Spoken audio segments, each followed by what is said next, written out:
अगर किसी को मस्कुलर डिस्ट्रॉफी है तो क्या उसका इलाज, उसका ट्रीटमेंट पॉसिबल है, या फिर उसका किसी तरह का कोई भी हम कंडीशन में इम्प्रूवमेंट नहीं कर सकते? और अगर हम किसी तरह से उसका ट्रीटमेंट कर सकते हैं तो वो कौन सी ऐसी मेडिसिन हैं जिनको अगर हम यूज़ करेंगे तो मस्कुलर डिस्ट्रॉफी के जो पेशेंट्स हैं उनकी कंडीशन में इम्प्रूवमेंट होगा और उनकी कंडीशन जो है बहुत हद तक पहले की तरह हो जाएगी। तो मस्कुलर डिस्ट्रॉफी जैसे हमें पता है, डिस्ट्रॉफी है वास्टिंग ऑफ द मसल्स। जो मसल्स हैं उनका वेस्ट हो जाना या उनका ख़त्म हो जाना, तो इस तरह की जो कंडीशन होती है इसको मस्कुलर डिस्ट्रॉफी कहते हैं। एक दूसरी चीज़ होती है मस्कुलर एट्रोफी। बहुत से लोग जो है इसमें आपस में मिक्सअप कर देते हैं, कंफ्यूज हो जाते हैं कि मस्कुलर डिस्ट्रॉफी क्या है और मस्कुलर एट्रोफी क्या है। मस्कुलर डिस्ट्रॉफी में जो हमारी मसल्स होती हैं उनको हमें रिजर्व करके रखना पड़ता है, उनको ज़्यादा यूज़ हमें नहीं करना है, क्योंकि जो उसके अंदर बल्क मौजूद है, जो उसके अंदर प्रोटीन मौजूद है, एनर्जी मौजूद है, अब क्योंकि नई मसल्स नहीं बन रही हैं और इन मसल्स जो भी आपके पास हैं उसको आपको प्रोटेक्ट करके रखना होता है। और जो मस्कुलर एट्रोफी होती है उसमें अगर हम अपने मसल्स को ज़्यादा यूज़ नहीं करते हैं या मसल्स को किसी तरह से नुकसान पहुंचाते हैं तो उससे जो कंडीशन होती है उसमें उसको हम मस्कुलर एट्रोफी कहते हैं। मस्कुलर एट्रोफी में आप जो है मसल्स को बना सकते हैं और आसानी से ये मसल्स बिल्ड हो जाती हैं, लेकिन जो मस्कुलर डिस्ट्रॉफी होती है उसमें मसल्स को क्योंकि नई मसल्स नहीं बनती हैं तो जो आपके पास मसल्स प्रिजर्व हैं या जो रिजर्व कोटे में आपके पास मसल्स हैं उनको आपको जो है प्रोटेक्ट करके रखना पड़ता है।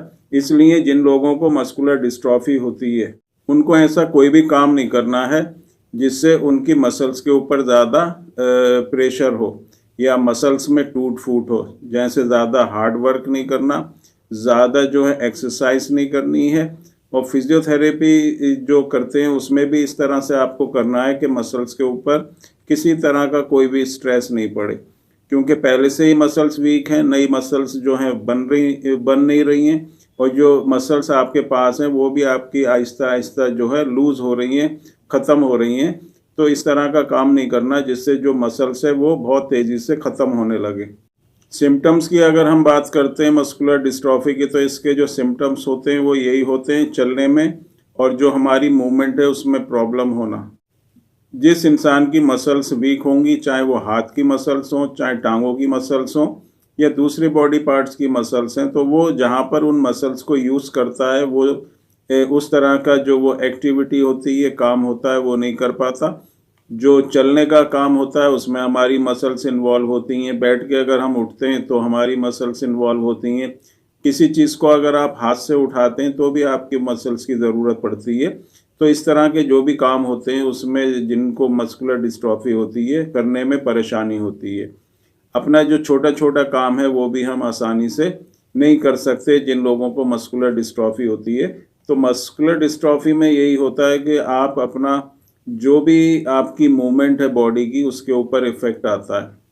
कॉज हमें पता है जेनेटिक प्रॉब्लम होती है, पेरेंट्स से ऑफ स्प्रिंग में आता है, लेकिन बहुत से ऐसे केस होते हैं जिसमें फैमिली में किसी को भी मस्कुलर डिस्ट्रॉफी नहीं है लेकिन फिर भी बच्चे में ये प्रॉब्लम आती है। इसमें किसी तरह का जीन के अंदर म्यूटेशन होता है और जो जीन रेस्पॉन्सिबल होती है प्रोटीन बनाने के लिए जिसको हम डिस्ट्रोफिन प्रोटीन कहते हैं, वो फिर प्रोटीन नहीं बनता और जो ज़रूरी होता है मसल्स की ताकत के लिए, तो जब मसल्स में प्रोटीन की जो सप्लाई होगी वो नहीं होगी तो वो जो मसल्स हैं वो कमज़ोर होती ही चली जाएंगी।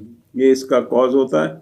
अगर हम ट्रीटमेंट के बारे में बात करें तो बहुत से ज़्यादा जो लोग होते हैं वो बहुत ज़्यादा परेशान हो जाते हैं कि जिनको मस्कुलर डिस्ट्रॉफी है कि अब इसका जो कोई भी ट्रीटमेंट नहीं है, कोई इलाज नहीं है, और जगह जगह जो ये लोग इस तरह के पेशेंट्स होते हैं वो ट्रीटमेंट कराते हैं। स्टार्टिंग में किसी को भी मस्कुलर डिस्ट्रॉफी या चलने में, बैठने उठने में प्रॉब्लम होती है तो वो एलोपैथिक मेडिसिन की तरफ जाता है। डॉक्टर उसको डायग्नोस करते हैं। स्टार्टिंग में मल्टीविटामिन, कैल्शियम वगैरह जो भी सप्लीमेंट्स होते हैं वो दिए जाते हैं। उसके बाद जब कंडीशन इम्प्रूव नहीं होती तो स्टेरॉइड्स दिए जाते हैं।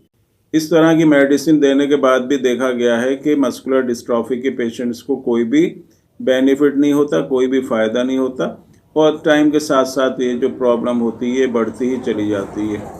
बच्चे जिनमें मस्कुलर डिस्ट्रॉफी होती है, डीएमडी ड्यूशन मस्कुलर डिस्ट्रॉफी, थोड़े से ही टाइम में उनको बहुत ज़्यादा वीकनेस हो जाती है और वीकनेस इतनी ज़्यादा हो जाती है कि अब ये बच्चे जो हैं बैठ के उठने में और चलने में इनको प्रॉब्लम होती है। चलते चलते गिर जाते हैं, एड़ी उठा के चलने लगते हैं। जब ज़मीन से उठते हैं तो घुटने पे हाथ रख के उठते हैं या ज़मीन के ऊपर हाथ रख के उठते हैं। जीने पे ये नहीं चढ़ पाते, अपना काम नहीं कर पाते। मसल्स जो है टाइम के साथ साथ बहुत तेज़ी से वीक होती रहती हैं। तो अब इसको ट्रीट किस तरह से करना है, तो जो बेस्ट ऑप्शन होता है ट्रीटमेंट का वो होम्योपैथिक मेडिसिन ही होती हैं।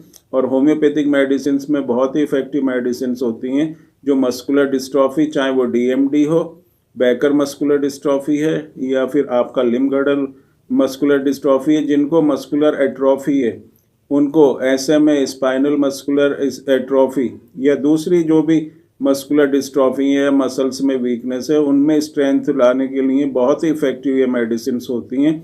इन मेडिसिन को जो है कम्बिनेशन या फार्मूला के फॉर्म में दिया जाता है और इस तरह से मेडिसिन को मिक्स किया जाता है कि आपकी जो ओवरऑल स्ट्रेंथ होती है मसल्स की, उसको बहुत हद तक ये मेडिसिन बढ़ा देती हैं। मसल्स आपकी स्ट्रांग होती हैं, उनके अंदर स्ट्रेंथ आती है और आहिस्ता आहिस्ता जैसे आप ये मेडिसिन लेते रहते हैं आपकी बॉडी में ताकत आने लगती है, मसल्स में स्ट्रेंथ आने लगती है और आपको बहुत अच्छा इम्प्रूव हो जाता है और कंडीशन बहुत अच्छी हो जाती है और ये आगे को बढ़ना भी, जो इसकी जो प्रोग्रेस होती है बीमारी की, वो भी रुक जाती है। सीपीके जो बड़ा होता है वो भी कंट्रोल में आ जाता है। लेकिन होम्योपैथिक में जो चीज़ होती है वो कि कोई भी स्पेसिफिक मेडिसिन जो है किसी भी बीमारी की नहीं होती। सिम्टम्स के हिसाब से, कंडीशन के हिसाब से, पेशेंट के हिसाब से मेडिसिन को सेलेक्ट करके दिया जाता है। तो एक दो मेडिसिन अगर आप चाहते हैं कि मस्कुलर डिस्ट्रॉफी, अगर आप एक दो मेडिसिन यूज़ करने से या जनरल मेडिसिन यूज़ करने से मस्कुलर डिस्ट्रॉफी ठीक होगी, तो ऐसा नहीं होता। आपके कंडीशन के हिसाब से पेशेंट टू पेशेंट जो मेडिसिन होती हैं वो अलग अलग होती हैं।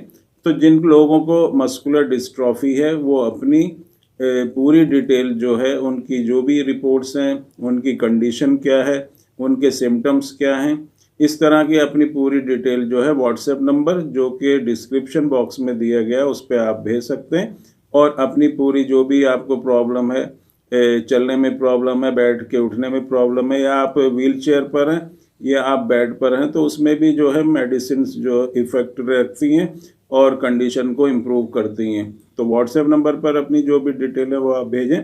कोशिश करेंगे कि आपकी कंडीशन में इम्प्रूवमेंट हो, आपकी कंडीशन स्टेबल हो और जिस तरह आप पहले एक नॉर्मल लाइफ जीते थे उस तरह से आपकी जो लाइफ है वो फिर से हो और आप